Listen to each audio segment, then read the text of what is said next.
Hello class 11, welcome to the easy go class. So class, आज मैं अपनी second video दे रही हूँ कॉस्ट चैप्टर की। इसमें हम लोग शॉर्ट रन और लॉन्ग रन कॉस्ट के बारे में पढ़ेंगे। सबसे पहले हम लोग शॉर्ट रन के बारे में पढ़ेंगे। शॉर्ट रन कॉस्ट क्या होती है? शॉर्ट रन कॉस्ट जैसे आप लोगों ने उसमें पढ़ा था शॉर्ट रन पीरियड प्रोडक्शन, वैसे ही शॉर्ट रन कॉस्ट होती है। इसमें भी हमारे दो तरह के फैक्टर्स होते हैं या दो तरह की कॉस्ट लगती है। एक हमारी फिक्स्ड कॉस्ट लगती है और एक हमारी वेरिएबल कॉस्ट लगती है। इसका रीजन मैं आप लोगों को पहले ही प्रोडक्शन चैप्टर में पढ़ा चुकी हूँ कि शॉर्ट रन, हमारा जो शॉर्ट रन होता है पीरियड प्रोडक्शन का, वो ज्यादा से ज्यादा 1 ईयर या डिपेंड करता है लोगों के काम करने पे। ठीक है, तो यही हमारी शॉर्ट रन कॉस्ट में हम पढ़ेंगे। इसमें क्या है, सम फैक्टर्स फिक्स्ड होंगे, सम फैक्टर्स वेरिएबल होंगे। यहाँ पे सम कॉस्ट फिक्स्ड होगी और सम कॉस्ट वेरिएबल होगी। ठीक है, यहाँ पे क्या है, सम कॉस्ट फिक्स्ड होगी और सम कॉस्ट वेरिएबल होगी। ठीक है, आप पहले तो देख लो, समझ लो।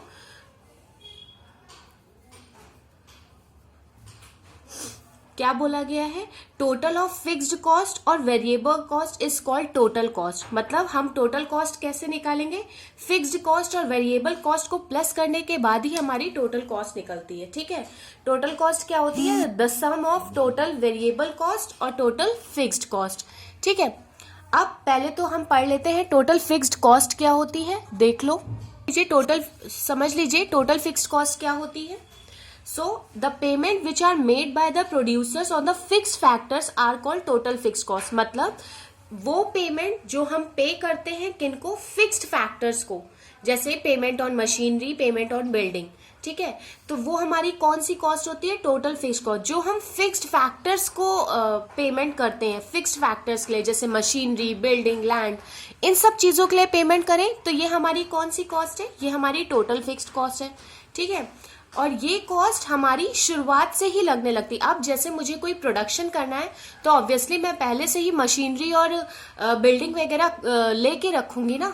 ठीक है, तो ये हमारी चाहे प्रोडक्शन हो या फिर ना हो, चाहे हमारा जीरो प्रोडक्शन हो, लेकिन total cost, total fixed cost हमारी क्या हो जाएगी, बढ़ जाएगी। ठीक है, मतलब जो भी हमारी कॉस्ट रहेगी शुरुआत से, वो लास्ट तक टोटल फिक्स कॉस्ट सेम ही रहेगी। मान लीजिए मेरा जीरो प्रोडक्शन हुआ, मैंने प्रोडक्शन नहीं किया, लेकिन मुझे प्रोडक्शन स्टार्ट करने के लिए बिल्डिंग और मशीनरी तो चाहिए ही होगी ना। भले ही मैंने प्रोडक्शन ना किया हो, लेकिन स्टार्टिंग के लिए बिल्डिंग और मशीनरी तो चाहिए ही होगी ना। तो हमारी फिक्स कॉस्ट क्या होती है, फिक्स कॉस्ट चाहे प्रोडक्शन जीरो हो, चाहे जैसा भी हो, अपना मतलब सेम रहती है, हमेशा कांस्टेंट रहती है। इस टोटल फिक्स कॉस्ट को हम लोग अदर नेम से, कौन कौन से नेम से बुलाते हैं, सप्लीमेंट्री कॉस्ट भी बोलते हैं, ओवरहेड कॉस्ट भी बोलते हैं, इनडायरेक्ट कॉस्ट भी बोलते हैं, जर्नल कॉस्ट भी बोलते हैं और अनअवॉइडेबल कॉस्ट भी बोलते हैं। अनअवॉइडेबल कॉस्ट क्यों बोलते हैं, क्योंकि ये शुरुआत से ही कांस्टेंट रहती है, मतलब इसको अवॉइड नहीं। अब भाई मुझे प्रोडक्शन करना है तो ऑब्वियसली मुझे इन पे तो खर्चा करना ही पड़ेगा।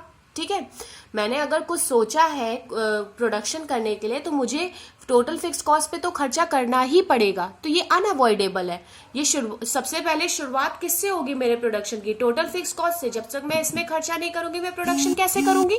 ठीक है ना, तो इसको अनअवॉइडेबल कॉस्ट भी कहते हैं कि मतलब हम इसको अवॉइड नहीं कर सकते। ठीक, अब देख लो एक बार टोटल फिक्स कॉस्ट का स्केड्यूल और डायग्राम कैसे बनता है। मान लो मैंने आउटपुट लिया है, आउटपुट है मेरा, यूनिट्स में होगा मेरा आउटपुट। ठीक है, यूनिट्स में मान लीजिए क्या लिया है मैंने, पहले मेरा आउटपुट 0 था, मैंने कोई प्रोडक्शन नहीं किया। ठीक है, फिर 1 हुआ, फिर 2 हुआ, फिर 3 हुआ, फिर 4 हुआ, फिर 5 हुआ। ठीक है, अब इसमें टोटल फिक्स्ड कॉस्ट क्या आएगी मेरी, 0 पे भी मेरी, मान लो मैंने 50 करी। ठीक है, 0 पे 50 की होगी। अब आप लोग बोलोगे मैम प्रोडक्शन तो हुआ नहीं है तो कॉस्ट कहाँ से आ गई। अरे बेटा, प्रोडक्शन करने के लिए ही तो मैंने टोटल फिक्स कॉस्ट पे खर्चा किया है। शुरुआत तो मैं करूंगी ना बिल्डिंग और मशीनरी से। 1 पे भी हमारी 50 रहेगी। ऐसा तो है नहीं कि भाई ज्यादा प्रोडक्शन करना है तो मैंने और मशीन लगवा ली या और बिल्डिंग खरीद ली, नहीं, उतना ही है, उतनी ही रहेगी। सेकंड पे भी उतनी रहेगी, थर्ड पे भी उतनी रहेगी, फोर्थ पे भी उतनी रहेगी और फिफ्थ पे भी उतनी ही रहेगी। ठीक है, यूनिट्स चाहे मैं जितनी भी आउटपुट करती जाऊं, मेरी टोटल फिक्स कॉस्ट चेंज नहीं होगी। मैंने आप लोग को बताया था कि फिक्स्ड कॉस्ट नहीं चेंज होती है, हमेशा कांस्टेंट रहती है। ठीक, अब इसका डायग्राम देख लो कैसे बनता है। ये है मेरा x एक्सिस और ये है मेरा y एक्सिस, ठीक है। ये मेरा x एक्सिस है, ये मेरा y एक्सिस है, ठीक। अब मैंने 50 लिया है, मैं 5 10 का डिफरेंस ले लेती हूँ। 10, 20, 30, 40, 50, 60, ठीक है। मैंने 60 तक ले लिया। यूनिट्स कितनी है हमारी? यूनिट्स यहाँ पे आएंगी। यूनिट्स कितनी? ये यहाँ पे क्या आएगा? टोटल फिक्स कॉस्ट आएगी। यूनिट्स कितनी है हमारी?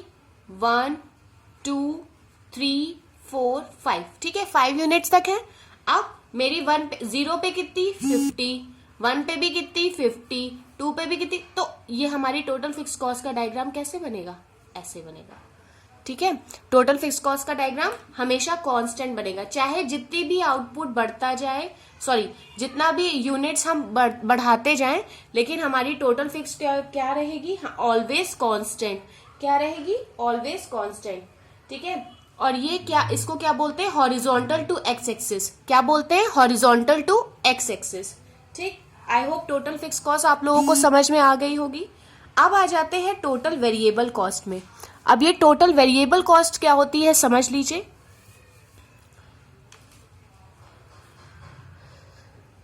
टोटल वेरिएबल कॉस्ट क्या होती है? The payment made by the producer on the variable factors during the production. मतलब ऐसी पेमेंट जो वेरिएबल फैक्टर्स पे हम लोग करते हैं, जैसे लेबर को सैलरी वेजेस देने के लिए, ठीक है, लेबरों को वेजेस देने के लिए, तो ये हमारा क्या है?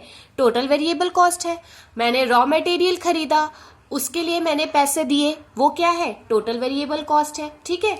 जो प्रोडक्शन के लिए जो वेरिएबल फैक्टर्स लगते हैं, उसमें हम कोई खर्चा करें या एक्सपेंडिचर करें, उसे हम लोग क्या बोलते हैं? टोटल वेरिएबल कॉस्ट बोलते हैं।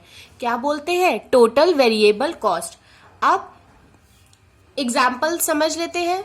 वेजेस पेड टू लेबर, ठीक है, money spend on the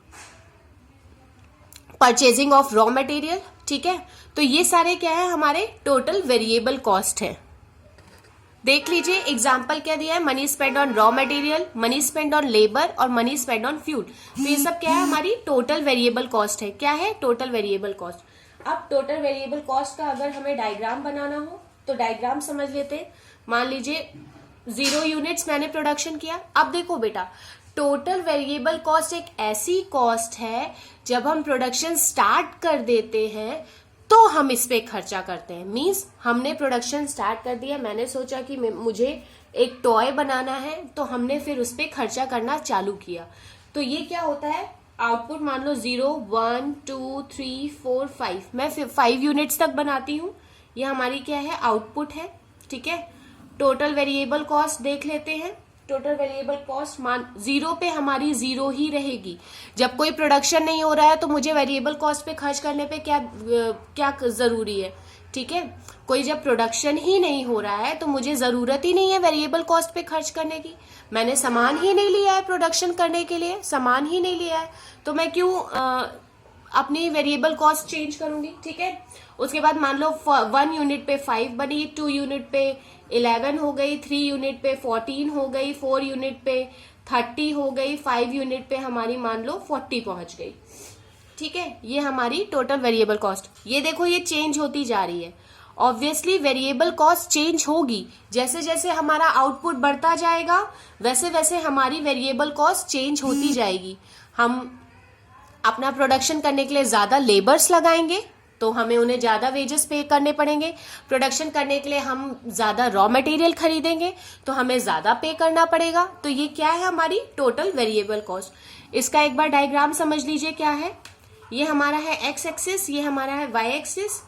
total variable cost 40 तक है मैक्सिमम। हम 5 का डिफरेंस ले लेते हैं। 5, 10, 15, 20, 30, सॉरी 10 का ले लो। 10, 20, 30, 40, 50, 60 तक मैंने ले लिया 10 का डिफरेंस। अब आउटपुट कितना है? 0 तो ये हो गया, यहाँ आ गया 1, 2, 3, 4, 5, ठीक है। यहाँ पे हमने यूनिट्स ली हैं। 0 पे कितनी है हमारी? 0 ही रहेगी। 1 पे कितना है हमारा? 5, 1 पे यहाँ कर दिया मैंने 5। 2 पे 11, 2 पे 11, 10 से थोड़ा सा ऊपर, 3 पे 14, 3 पे 14, 10 से 11 से थोड़ा सा ऊपर, 4 पे कितना है 30, 4 पे हमारा 30 हो गया, 5 पे कितना है 40, 5 पे हमारा 40 हो गया। तो हमारा कैसे बनेगा, ऐसे बनेगा। ये हमारा किसका डायग्राम है, टोटल वेरिएबल कॉस्ट का डायग्राम है। किसका डायग्राम है, टोटल वेरिएबल कॉस्ट। ये धीरे धीरे बढ़ता जा रहा है क्योंकि जैसे जैसे हमारा इंक्रीज होगा आउटपुट, वैसे वैसे हमारी टोटल वेरिएबल कॉस्ट भी इंक्रीज होती जाएगी। ठीक है, और ये किस शेप्ड का होता है, ये एस मान लीजिए, ये एस शेप्ड का बनता है हमारा कर्व, इनवर्सली एस शेप्ड बोलते हैं इसको। ठीक है, टोटल वेरिएबल कॉस्ट का कैसे बनता है, एस शेप्ड का बनता है। ठीक है बेटा।